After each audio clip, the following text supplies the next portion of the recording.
So what is a teleconverter? Well, a teleconverter is just a magnifying glass. It's a magnifying glass that we put in between our lens and our camera. And the effect is to magnify the image circle by some factor. So with a 1.4x teleconverter, we're magnifying by 40%. And with a 2x teleconverter, we're magnifying by 100%. We're doubling. So the effect of this is to increase our focal length. So for a 300 millimeter f2.8 lens like this one, we are adding 40% more focal length. So we're getting to a 420 millimeter lens when we use a 1.4x teleconverter, or we're doubling the focal length and we're getting to a 600 millimeter focal length lens when we use a 2x teleconverter. And that is the primary benefit of using teleconverters. We're able to make things in the frame larger. And that benefit is important. It essentially turns a 300 millimeter lens into three different lenses, a 300, a 420, and a 600. I guess more precisely what it's doing is it's taking three lenses, the two teleconverters and the 300, and it's creating three different combinations of focal lengths. But anyway, the benefit of that is clear when it comes to focal length and the multiplication factors. But there's also a benefit in terms of minimum focus distance that has an additional effect when it comes to making small objects in the frame appear larger. So minimum focus distance is the distance from our camera to our subject and how closely the lens can focus in terms of that distance. We put that 2x teleconverter on a 300 millimeter, we have the same effective focal length of a massive 600 millimeter f4 prime. But the minimum focus distance of this combination is 1/2, basically, of the minimum focus distance of this combination. If we can get closer to our subject, this is particularly important for really small objects like small songbirds or just birds in general, where we can get closer to the subject, and with the teleconverter, we can have that higher focal length, so 600 millimeter with the 2x. And the benefit of that combination really plays out in making small subjects large in the frame. So what are the disadvantages to using a teleconverter? Well, there are three. And the first one is the change in the amount of light that's hitting our sensor, or the loss of light. But in reality, this plays out in terms of the way that we expose the image. So it's just really about changing the effective aperture of the lens. So a 2.8 becomes a 4, an f4 lens when you use a 1.4x, or a f5.6 when you use a 2x. But why that matters is it means we're going to have to change our exposure commensurate with that change in aperture, or the change in the effective aperture. So if we're shooting at, say, 1/2000th of a second, we're shooting moving subjects like birds or something like that, and we're shooting at f2.8 at 300 millimeters, well, when we put a 1.4x teleconverter on that, we're losing one stop of light, and that means we would have to either double the ISO, or we'd have to halve the shutter speed. So that 1/2000th of a second is now 1/1000th of a second. Still fast, but maybe not quite fast enough to catch the bird in flight that you were initially photographing. So it matters. And of course, if we use a 2x teleconverter, the impact is even more severe. It's 2 stops of light. So that 1/2000th of a second exposure when shooting at 300 f2.8, when we move over to 600 millimeter f5.6, we're now down from 2000 to 1/500th of a second. And 1/500th of a second is definitely too slow to capture bird in flight with a reliable autofocus rate.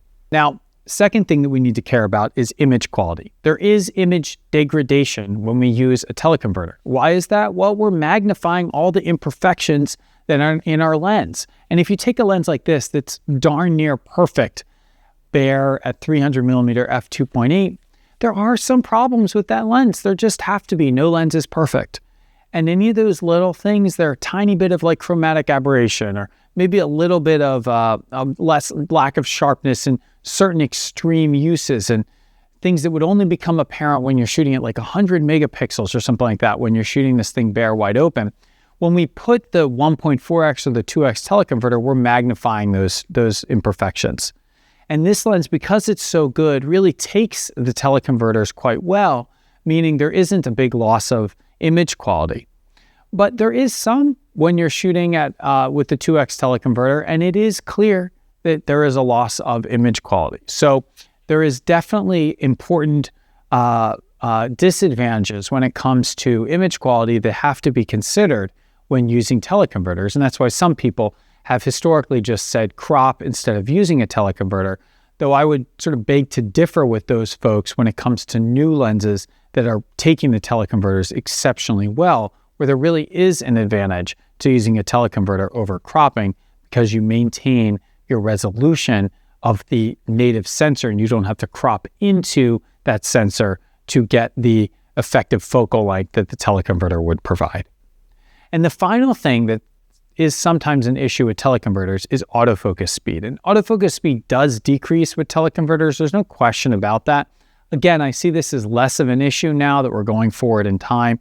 So of these three disadvantages, I'd say the loss of light is the one kind of physics thing that we cannot solve easily with technology, whereas the image quality piece and the autofocus speed seem to be being addressed by manufacturers with the modern lenses that are coming out because they're much more diminished in terms of their disadvantaged nature than they have been in the past.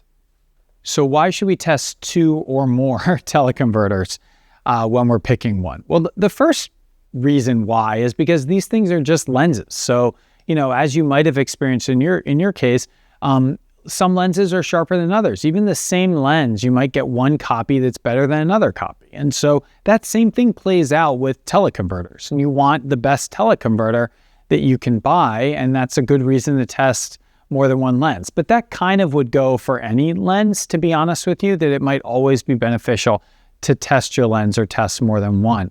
The reason why teleconverters are particularly important to test more than one, for me, in my perspective, is because we're not just interested in whether or not this particular teleconverter was well made and if we got the best, sharpest version of this product, but we also care about how this teleconverter interacts with our lens.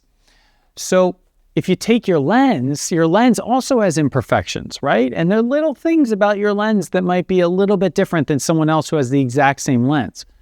But when you combine the differences in the teleconverter with the differences in your lens, we have interactions. It's what we call interactions in the social science field and regression analysis and things like that. And the reason why we care about that is because we actually care about the interaction effect and the ultimate impact on image quality of this combination, and not so much whether or not our particular lens or our particular teleconverter were sharp in a vacuum, but how they perform when combined together. And that's why you should test two, because it's possible that one teleconverter might be pretty well built, but when combined with your particular lens, something goes awry and it magnifies some inadequacy in your lens, and you end up with a less than perfect outcome. And I've tested two teleconverters for the last 5 years whenever I've purchased one. And I can tell you there was a pretty big difference when it came to the 1.4x teleconverters. With these 2x teleconverters, the one I just showed you, I didn't see a huge difference, though it is apparent that there is a difference between the two teleconverters. One of them performed better in the mid-frame than the other. The others actually the same one performed better on the right side as well. And then the other one performed better on the left side. So I chose the one that performed best in the middle of the frame and best on the right, and opted to not choose the one that performed better on the left. But you do see these differences in the teleconverters, and I think that highlights the point that there is value in testing more than one. So with teleconverters, I do want to just mention, or any product that you're testing, make sure you buy the product from some place that takes returns. I think that's a given, but if you're buying two teleconverters and comparing the sharpness of both of them, please make sure that you can return the one that you don't like, whichever one that may be. The other thing is, this is where it's really nice to buy used, because I feel no guilt about buying a used product and returning the used product. When you buy new products, there's a little bit of a guilt there, because when you return that new product, it is likely to show up as a used product. So you're taking something out of circulation as new and you're changing it into a used product. And you can evaluate whether or not you feel okay about that, but there is some downside, I think, to broader consumerism or whatnot of buying something new and removing some of that value by testing. So finally, I just want to finish up with how to test them, or at least my advice for you. And that would be to create in the medical field what we think of as a blind test. And the way to do this is not to test it and then look at the images and see which one's better and form your opinion, and then test it again and see if you can confirm your opinion or not. Because there are all these biases that play into how we evaluate images. And if you think that one of your two teleconverters is sharper than the other, you might be predisposed to choose that one when considering the other two, if it's not totally obvious which one's sharpest. So the best way to do it, I think, is basically write down the serial numbers and assign each of them a number, 1 and 2. And don't look at those serial numbers, and don't look at the which one's 1 and which one's 2 until you've done all of your testing.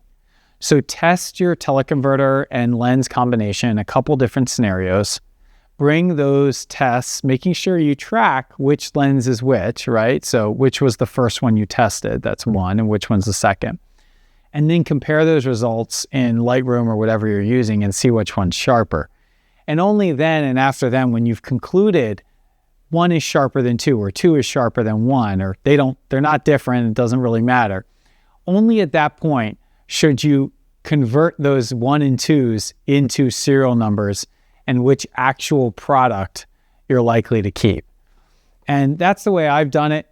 In the past, it actually worked out. I mean, I think I was predisposed to think I was testing a new one against a used one. I was predisposed to think the new one would actually be sharper, but because I randomly selected and assigned a number and I didn't look at which was which, it actually turned out that I felt really confident that the used one was performing better with my lens than the new one, and so I opted to use the used one. So just think about the way that you approach this in a way that will remove your bias and just allow you to objectively compare which of the two teleconverters is sharper with your particular lens and camera combination. I will finish up there. Thank you for watching. Try out a couple of teleconverters, see which one's sharper and which one's the best fit for you.